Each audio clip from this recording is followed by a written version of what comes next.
here from Cape Ann Conversations. I've got a good friend here from downtown Gloucester at Happy Tails Shoppe, Lauren. Say hello. Hello. I'm glad you came on today. Thanks for having me. I'm going to shout out to Andrew from Streamography for having us in the podcast studio. He's a great chamber member partner here in this. So thank you, Andrew, again for having us. But Lauren, give us a little background on what is Happy Tails Shoppe. Where is it, number one, so everybody knows? Well, we're right on Main Street, directly across from the police station in Browns Mall. Well, police station's not in Browns Mall, but Happy Tails is. But I have a Main Street entrance and also a Browns Mall entrance, so you can come in either way. And yeah. How'd you get started in this? So Animal Krackers was the pet supply shop in town where I used to get my dog food. And she retired, and I was kind of in between jobs at the time, so I thought, wow, that would be my perfect job.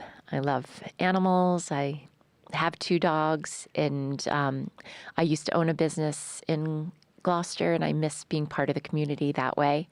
So I said, okay, let's try this. So I called Sue, and she was so sweet. She came over, and she sat down with me and talked about what it was like to run a pet supply shop and, you know, her ideas on what she thought would work or not work, and took it from there. And give a little background. What was the shop that you owned before so everybody can put it together? It was the Last Stop variety store in East Gloucester. So I made homemade soup and muffins, and it was just like a little old-time general store. And yeah. And you also come from the theater industry or film industry. Yeah. So this is different. Yeah, a little different. Main Street shop versus... Yeah, it's good. I mean, I love theater, and I worked in the movies as basically a desk job, construction purchaser. But yeah, it's all good though. You know, you can pretend you're performing in any job, I suppose. Any theater work, like with the local like theaters that you're working on now too?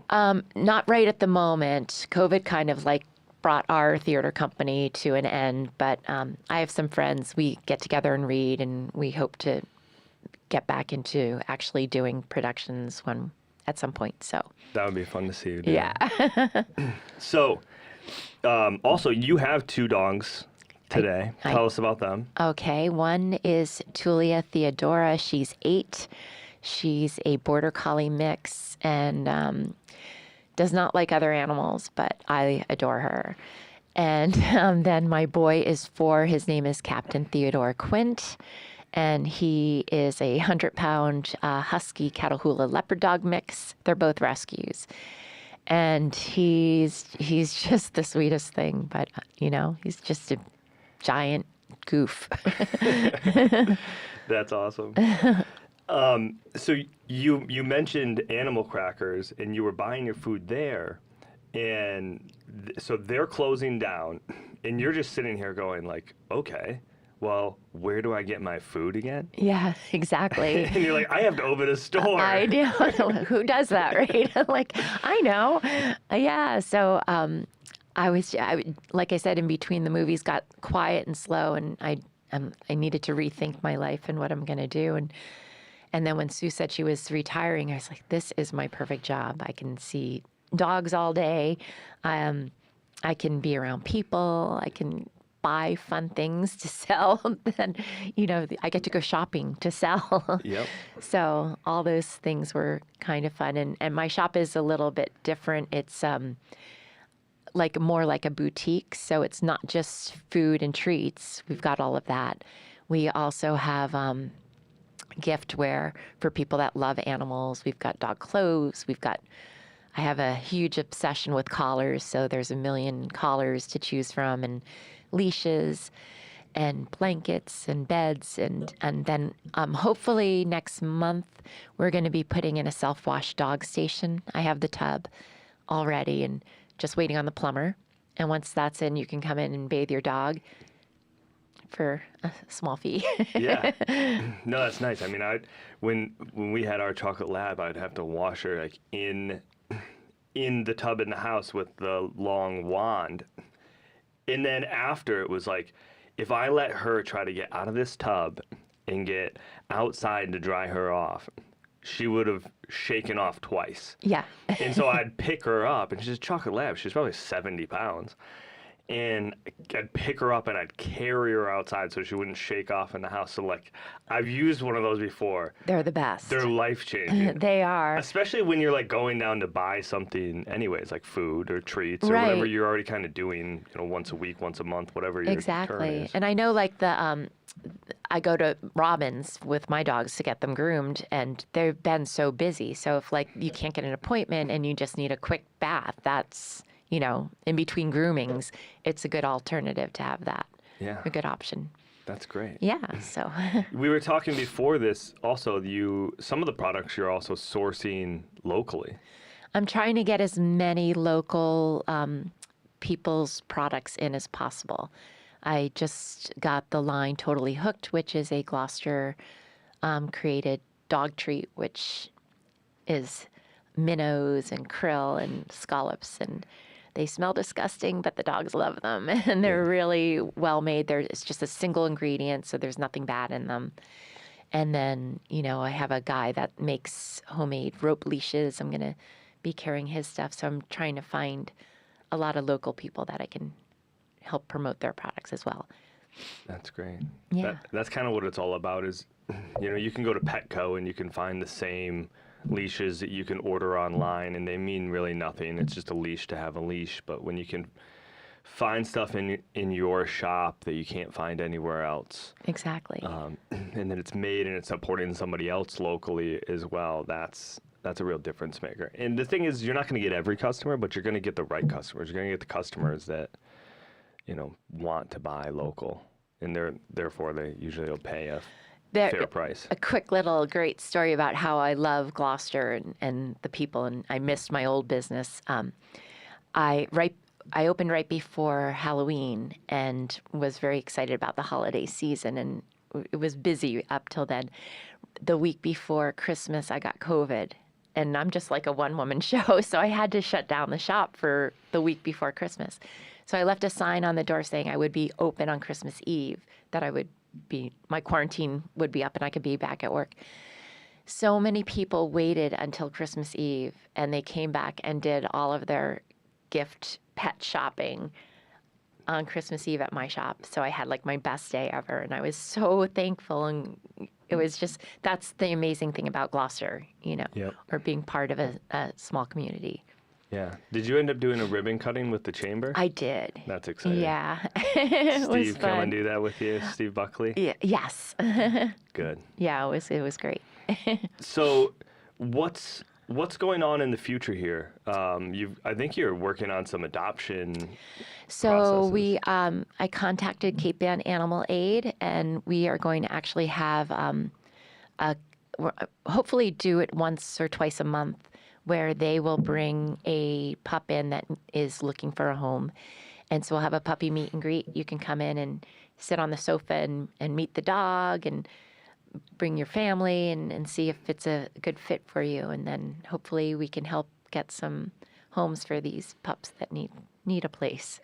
Do you think you'll post, like, with them somehow which dogs are coming in that week? They won't know until probably a day or two before they get there, because obviously anybody can be adopted at any moment. So Yeah. they'll let me know, and I'll try to put that out on my social media. We'll advertise the event, that it's going to be this day between these hours, and then hopefully a day or two before we can say, oh, it's going to be this dog.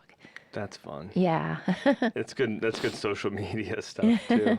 When you adopt a dog, it's not free. No. It's like you pay for they're like spayed or neutered, and Yeah, like you there's pay for some of the historical. Like, there's an adoption fee associated with it, and that helps. I assume it helps the shelter cover the costs of what it costs them to provide care for that dog and most shelters require the dogs to be spayed or neutered before you can adopt them. Yeah. I think I saw an adoption recently that was listed with one of these entities. It was like $400 as compared to, like, if you try to go get like a single like bred Labrador would be like $3,500. Right, So right. like it's an affordable but also good thing to do alternative to adopt a pet. You know, and Right. this is a good way to go get some exposure. You can also just go and you don't have to adopt the dog, Right. which Right. You can just go because it's good for socialization of the dog, to see people, and my shop is pet friendly, so you are allowed to bring your dog in.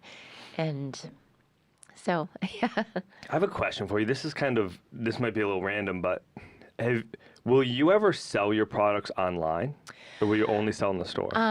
Hopefully down the road, that is something that I would want to do. Again, it's just I'm starting out, and hopefully I'm going to, be successful enough where I can actually hire somebody maybe to help me part-time or full-time, and then I could branch off to doing that. But right now it's like I'm there all the time. I've got to take care of the product that's there. I've got to take care of the shop, and then I have my 2 dogs that I have to go home and take care of as well. And hopefully see a sunset once in a while. Yeah. In the summer. Yeah. What about delivery? That is another thing. If, I start being successful, then that is an option that I can do. Like already I do with my neighbors on the street. I'm like, oh, if you need something on the way home, I can drop it off, so. Yeah. Yeah, that would be a neat concept, right? If you're low on dog food, but you can't get in, or I don't know, it's not that hard to get into Main Street. But We do have like a parking, it's a tough parking area at sometimes during the day. So I tell people if you want to come in and shop and just like get all your stuff, then go get your car and pull up and I'll run it out to your car. So you don't have to worry about lumping, a 25-pound bag of food down the street. That's a nice touch. Yeah. So. It's never too bad down that area. You know what? I'll admit it. Everybody in Gloucester does it. I'll park in the Walgreens little lot there, which is not far. No. And, maybe run across the street. They've been cracking down on that, though. So don't do it, Gloucester. But do it. If you have to. If you have to. And you can get away with it. Maybe without the snowbanks there, it'll be okay. It'll be easier. Good. So this community can help you probably mostly by showing up. Come in there. If Definitely. you've got a dog, come in there and buy something. If you don't have a dog, come in there, buy something for somebody that does have a dog. I don't see dogs getting a lot of like birthday presents from other people.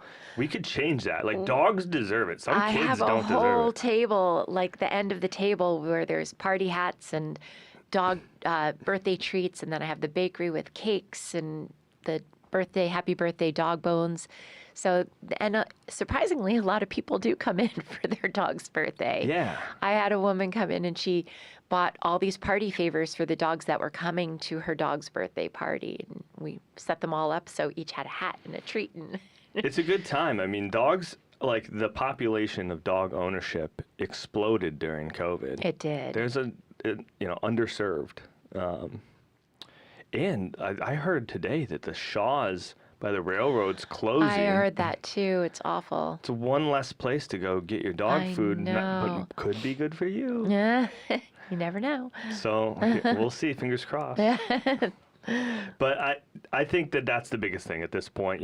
Swing down, say hello, bring your dog in anytime. You can pop your dog as long as they're good around other dogs, and Yeah. you got them under control. They're totally welcome. I have a wall. Friends gave me a Polaroid camera, so when the local folks bring their dogs in, I can snap a picture of them, and I have a wall of quite a few of them already hanging up there. And you'll have one of those big water dishes out front, I'm I assuming. have a water bowl out front. So if you're out walking the dog, you can swing by and Yeah. get the dog water. Yeah, usually if somebody brings their dog in, I have some treats for them. They get a little snack and Bingo. Well, Lauren, I appreciate you coming on here. Everybody, this is on Main Street. What's the address? 186 Main Street. Across from the police station. Happy Tails Shoppe. Go check it out. Thank you so much. Thank you.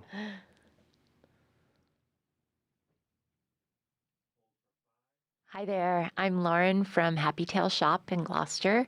We're at 186 Main Street, and we opened a little pet supply boutique. You can come down and get your dog food, your treats, gifts for your dogs, gifts for people that love dogs and cats. We have cat food as well, not to discriminate against cats. And yeah, it's a fun place to come in. You can bring your dog if they're well behaved. And soon we are going to have a self-wash dog station so you can rinse all the dirt off and not have it at your home. So please come and see Happy Tails. We'd love to meet your dog and have you come in and say hello.